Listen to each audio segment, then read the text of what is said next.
You're tuned in to Just One Hot Mom with host Nanika Ansari. Get ready. She's about to bring you that fire, that flavor, that heat, all that passion, and more from around the world and in your neighborhood. Stay tuned. Started. So, hey, hot peeps, you are tuned in to Just One Hot Mom, and I am on with Olivia Gordon of We Are Fruit of Life, and we are talking recovery. Hi, Liv.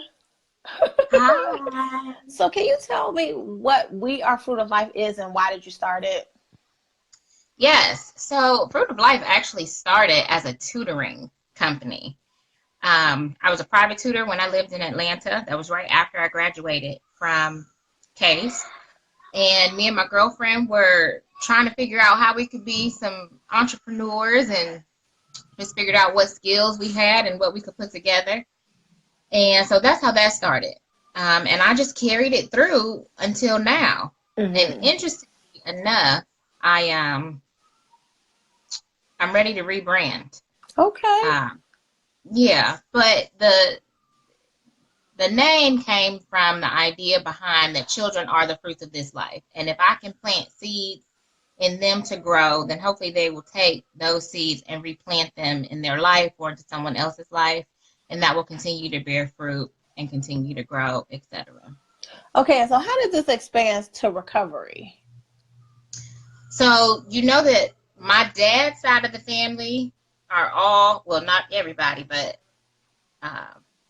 most are in recovery, my dad included. Some are not. Some don't even acknowledge that they have a problem. And then my mom's side is mental health. So I've always done a lot of volunteer work. And one of my very first volunteering experiences was with mentally challenged people. So put all that together in pretty much in all the jobs that I have had, I started out as a volunteer.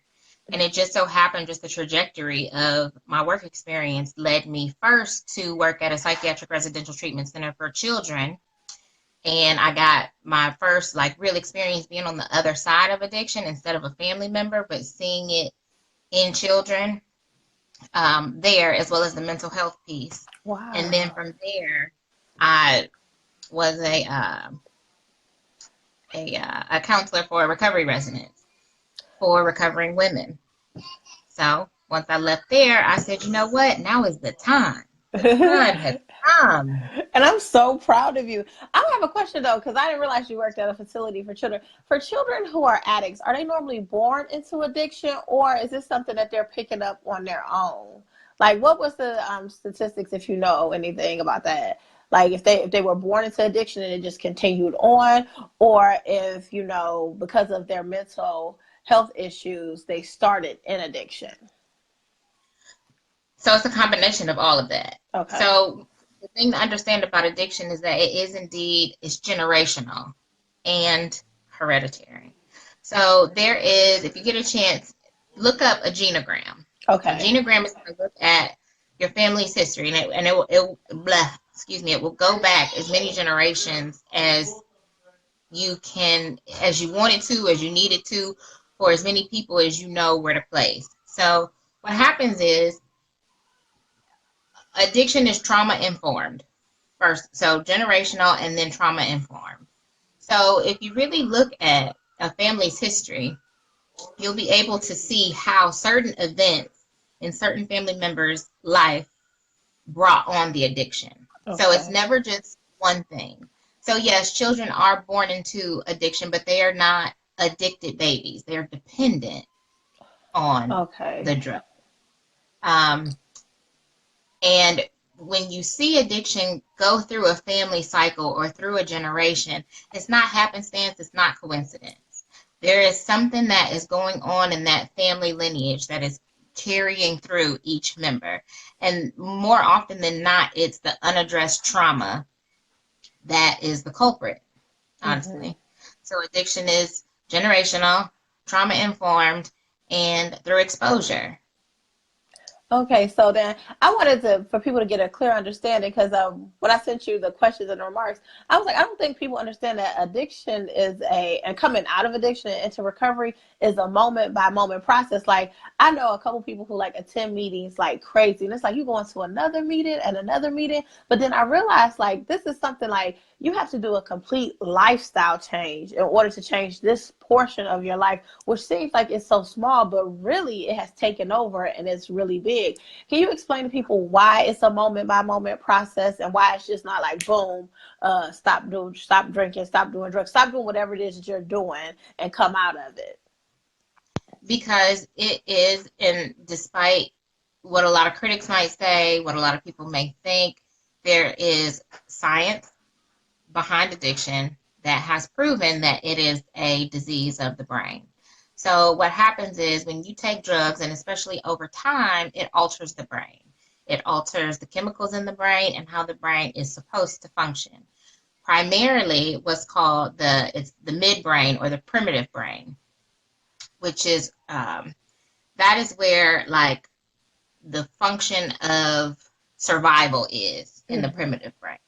So what happens with drugs is it completely jacks up the prefrontal cortex, which is responsible for logic and reasoning, thought process, decision making, knowing right from wrong.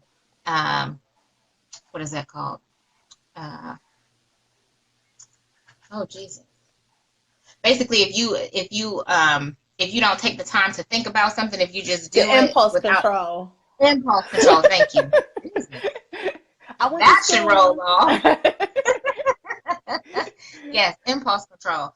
So when those things get out of whack as a result of the drug use, and especially over so much time and so many drugs, and each drug, no matter what you do, is going to affect the brain in the same way as far as depleting those things that a person is able to do or is not able to do. So if you think about it from that regard, if I have 100% function of my brain, and then in 5 years I have 75%, how could I just stop? It's no different than if you are on a weight loss journey. If I'm 100 pounds and then gain 75 pounds, I'm not going to work out the next day and lose all 75 pounds. So it's a process. Now, the brain is never going to be entirely re-healed. However, it can get back to a healthy state, but you've got to maintain those meetings and therapy and whatever else you've included in your recovery program in order to stay in recovery. So go ahead. I'm sorry. Unfortunately, that disease is unlike other diseases where it actually is its own entity. It has a voice. You can call it a person, the devil, whatever.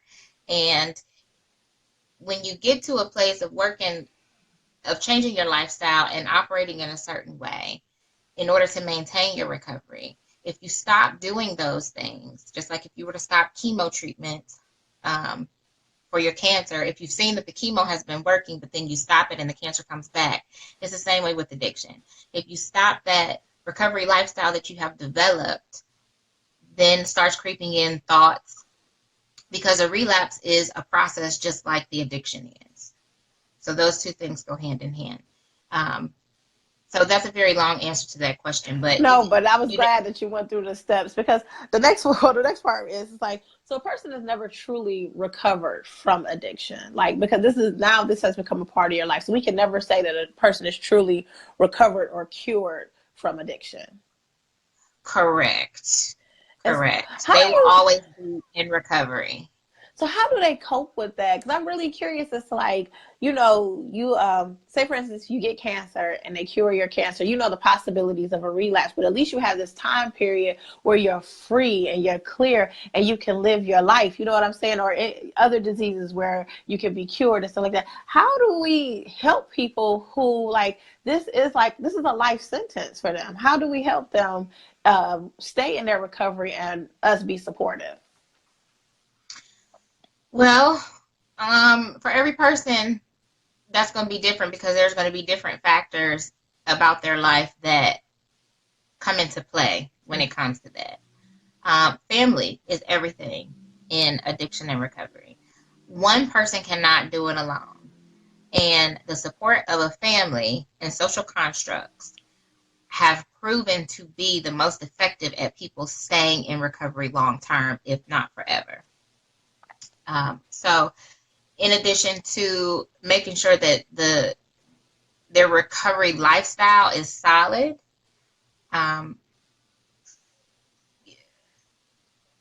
you just have to be in a place where you are always aware and conscious of the fact that if you are not engaging, if you are not actively engaging yourself in your day-to-day, in doing whatever it takes to make sure that you don't have a reoccurrence or a relapse, then it is possible that you could have a relapse. And so do you think it's important, because I was talking on another show I did, and we were talking about people who get caught up in emotions and all this other stuff, and they are trying to express it to another person, but they can't. We were saying, like, well, maybe both people should go to therapy. Do you think that the family should start, like, it should be a whole family therapy thing? Because, you know, especially in our culture, like, therapy is something that is like, oh, we don't do that. We handle stuff in house. But don't you think it's an important part of the recovery process for everybody to be involved in the therapy? It is the part. Like, that is, family is what is going to help that person find sobriety and recovery and maintain it long term. Period, point blank. I've seen it all too often in the cases that I'm managing today, when you really are able to look at the dynamics of a family system and in figuring out strategies and really understanding what has happened within that family and why it's at the place that it is now. When you can get everybody on the same page from a place of understanding, acceptance, and then being willing to put in work to get themselves better first, that is what's going to be so important. The support is great, the engagement is great, but everybody has to have their own recovery plan and program. And see, but I think it's not going to. Go ahead. It's not going to work. Well, I'm not. That's not fair. But it's not going to be as successful if everyone is not actively doing something to support themselves and their loved one who's in recovery. And see, I think the biggest issue we run into as families is it's like, you're upset because I'm sure when that person was in their addiction state, they probably done something to at least a couple family members to tick them off and put them in a position to not want to help them. And so how do you connect with families that there may be a broken relationship and we need to repair that relationship in order to help that person move in their recovery? Are there any tips or steps you can give us? Yeah, time and transparency. So first, you got to be willing. So if I sit down with a family and I see that there is a completely strained relationship between, let's just say, a mother and her son, and people would do it differently, but figuring out at what point did you move from a place of doing whatever it took to save him to now I'm just angry. Figuring that part out first. So a lot of what's going to happen is understanding people's why. So getting the why down first is important, because that's going to help you to figure out what next step to take, and then understanding what they want the end goal to look like. Sometimes in these situations, it's important to understand what they want the end to look like and then to work backwards. But from the beginning, everybody, I don't care what family, everybody needs to be in some sort of therapy or have some sort of support system, that one person that they can go to, if it's Al-Anon or a therapist, psychologist, or even a sponsor. Even the people in Al-Anon have sponsors, so that they can really, Al-Anon is for the family members to figure out how they can maintain their peace and how they can operate with their loved one who has had the challenge of addiction. And see, I think that that's just a scary thought in the world today, because so often we get upset with these people without really understanding what it takes to go into recovery, to admit that you have a problem. It's hard for people to apologize for simple stuff that they do. Just imagine, you know what I'm saying? You've had a life-changing experience. You've gotten addicted to something that, you know, you shouldn't have, or life happens and and you're trying to just fix that need. You're trying to comfort whatever need it is that you can't be met by just the people around you, and so you get addicted and stuff. And so I think my next question was, what are the common misconceptions about recovery? Because I think people think it's like a microwave. Boom, you go to this 12-step program, and once you complete the 12 steps, you should be done. And if you have to repeat the 12 steps, that it didn't work in the first place. But I know from speaking to you that that's not necessarily true. So what are the common misconceptions about recovery? That is a huge one right there. That if you can make a decision once to be in recovery, then how could you relapse again? That is, well, that's not necessarily a misconception. That is all choice, and to hell with the fact that it's a disease of the brain. That's a good question. Misconceptions about recovery. Well, because I think oftentimes people just think like that. We all think we know the answers to questions. I always tell people, like, I don't know nothing. Like, you know what I'm saying? Like, I don't know what I don't know. Right. And so I think you have to ask, especially like I've never been addicted to anything, like except for like chocolate and popcorn and stuff, but working on it. But what I'm saying is, like, I think if you've never been in that person's shoes, then you can't possibly understand what it's like to be moment to moment. Like, I can't remember. I would have to look up the documentary I was watching. I was watching on Netflix. But it was like the person, like, was really struggling. Like, it was always on their mind. And I think that we, as the people, sometimes think, like, you can't think about it that much. But we know as moms, when you worry about something, that worry just sticks with you, and it ticks. So you finally, like, okay, now I need to calm down about it. And I'm just thinking, like, if that's the same way that addiction works, like, you're just constantly thinking about, okay, I need to stay away from this drug, I need to stay away from this person, because you're really like, these people who were accepting of you at first, who are doing the drugs with you, you got to now lead them, and you got to face these angry people that you've been messing over this whole time. And so I just think that we as a community have to show more grace, because you know what I'm saying, we have to show more grace to people. And I'm not saying let them screw you over, steal your TV out your house. That's not what I'm saying. But what I'm saying is that you have to be open to having a conversation, maybe not even with them, but with other family members, to say, how are we going to resolve this? Because you know so-and-so is over there. That's right. You are 100% on point. That's right. Not true. You know what I'm saying? I don't want to say I'm right. I just know, like, I'm a big documentary, like, fanatic and stuff. So I was like, I forgot which one. I have to really look it up and drop it in the comments for the Netflix one. But I was like, hey, this is really serious. Like, you don't understand what it's like to live moment to moment, trying to figure out how you're not going to get that next fix. Not how you are, but how you're not going to go out there and sell something, or possibly ruin or wreck a family relationship, to not go after that next fix. So I don't know. I'm very proud of the work that you're doing. I'm so ecstatic. And so, I'm on a mission. What's the mission, Leah? I am on a mission. I am on a mission to do a couple things. One is to really help to reestablish the family unit across the board, because families, period, with social media, that's one issue, but especially with addiction, our families are completely falling apart. And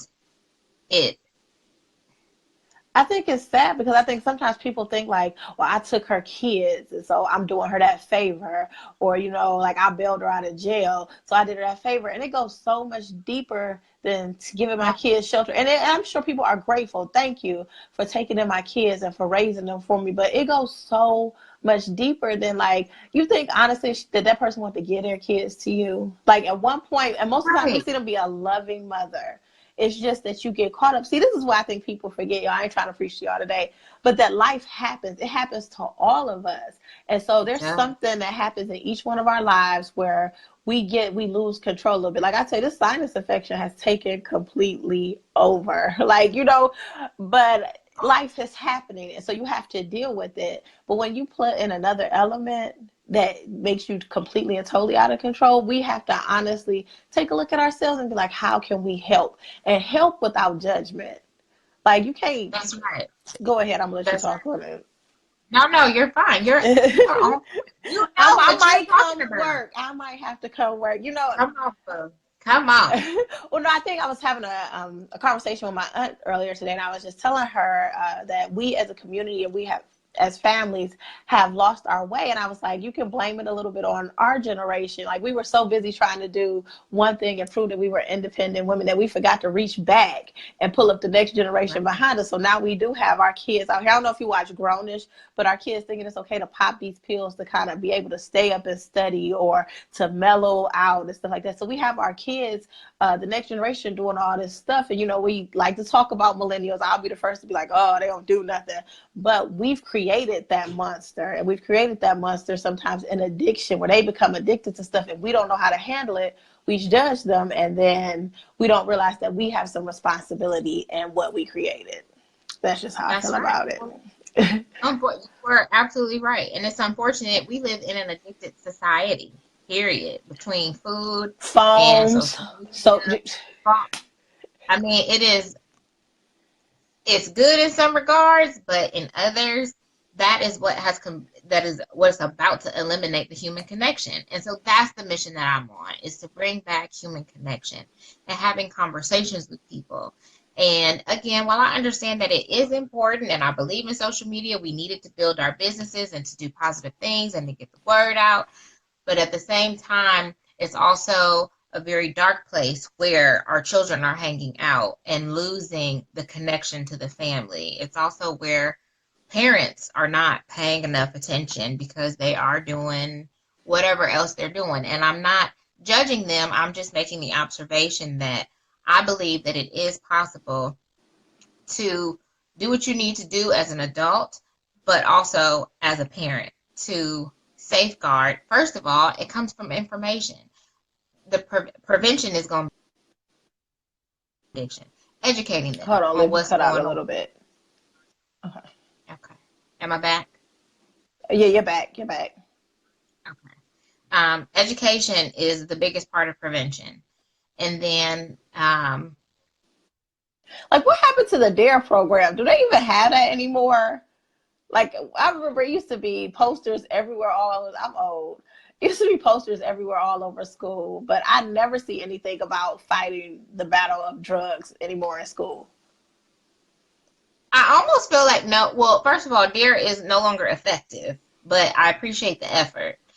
But I almost think that there has been such an overwhelming surge in addiction and in our communities and with our kids that they probably don't even know where to start, honestly. But every school needs hey, if they can figure out how to do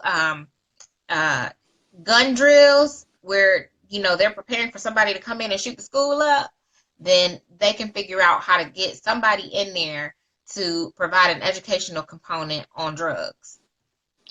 And see, I think schools now are so focused on standardized testing, getting their scores up, that we have missed the part about life skills. I still think that at school, you should be able to pick up some type of life skill as well and not just be worried about making the grade. I know some parents are going to kill me, but that is honestly how I feel. Like, we are missing so many components. And it's like it takes a village. So it's your parents, plus the schools, the teachers, the after school programs. Like, now basically the after school program is just a babysitting service until your parents get there. Like, there's no other component to it.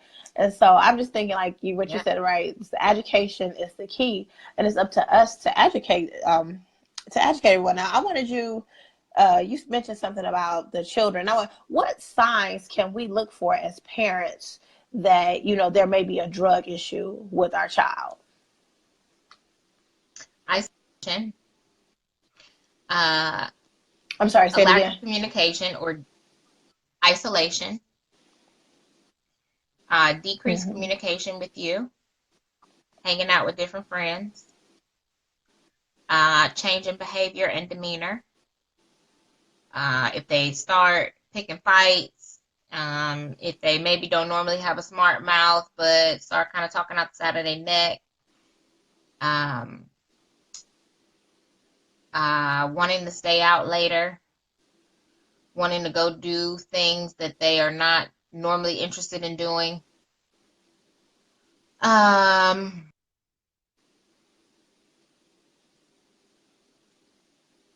I'm just thinking that these are closely to, like, basically you just got to watch your kids, because these are close to what you have to watch for when you believe that your child may have been molested. You know what I'm saying? Like, there are similar traits that you need to watch for. Like, there will be their attitude will change, the way they dress might change, their people they hang out with might change. So there's a bunch of things that you need to watch for. And when you're looking for if your kid is getting off track. I don't know if Leah froze again or what. Did you freeze again?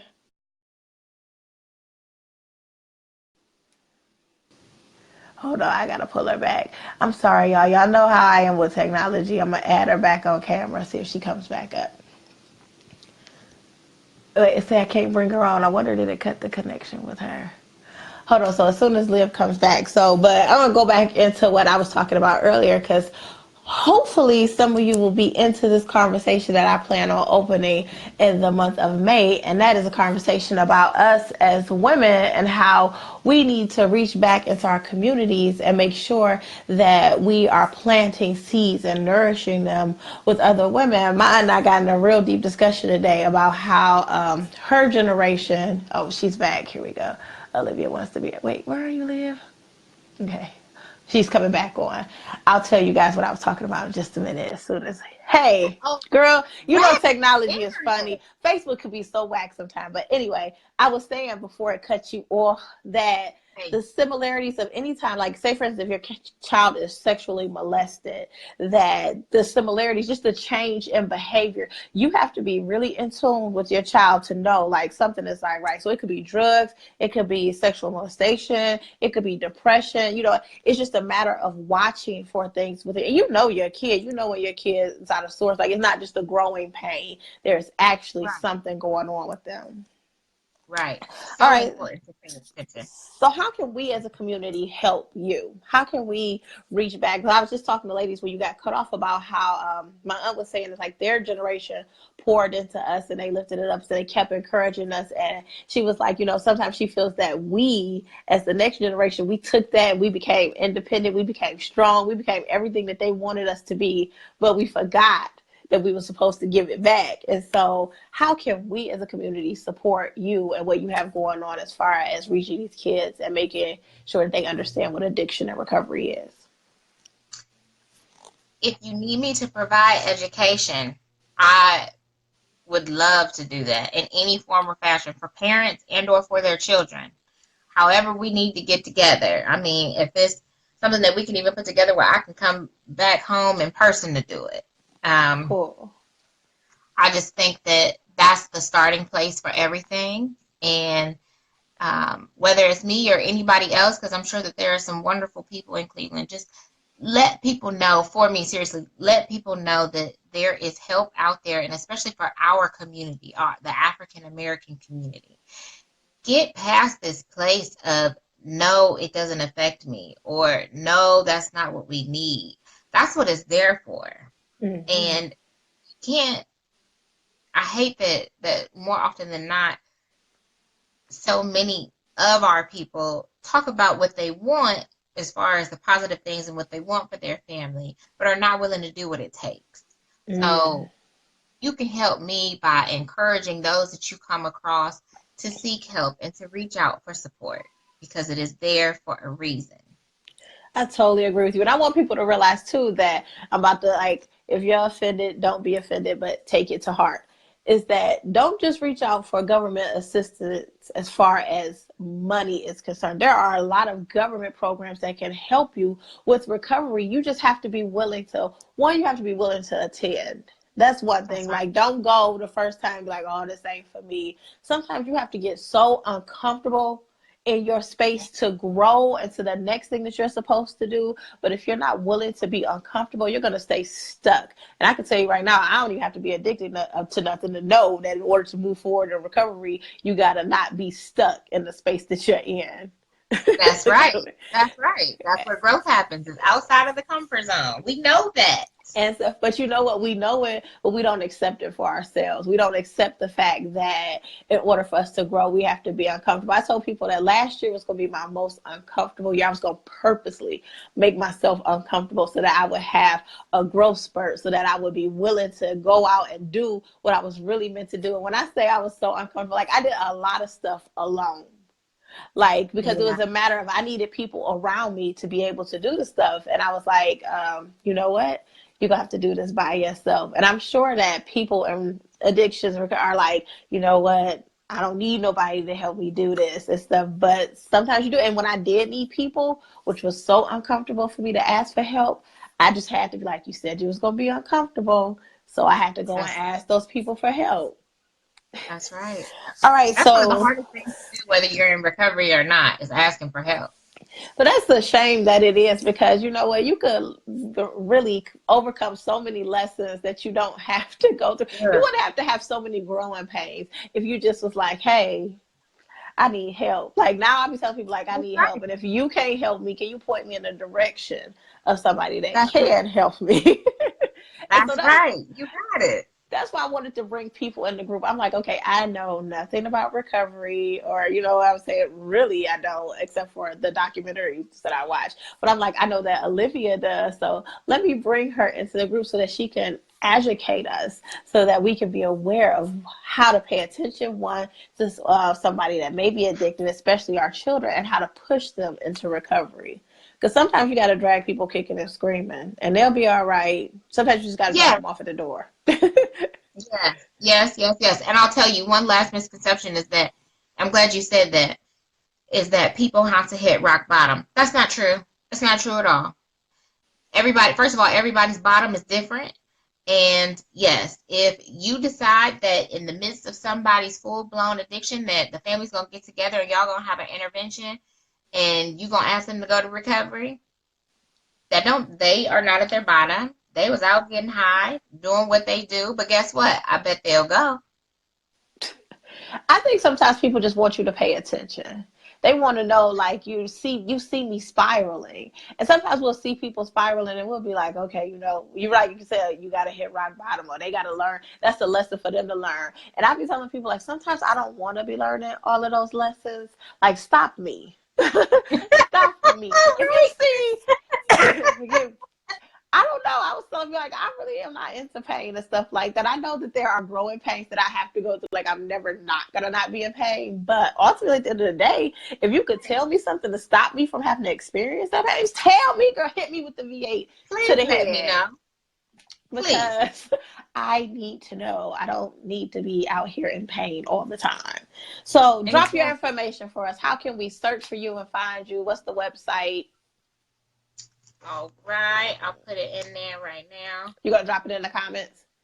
Yep. Cool bean. So you guys, if you want to get in touch with Olivia, if you have more questions, please visit her website. I can tell you that she is very knowledgeable about this field. I love and adore this chica right here. And I know that she has practiced this for so long that she has no problem giving you guys the information that you need. So I am so grateful to you for thinking of me and for having me. I feel so honored.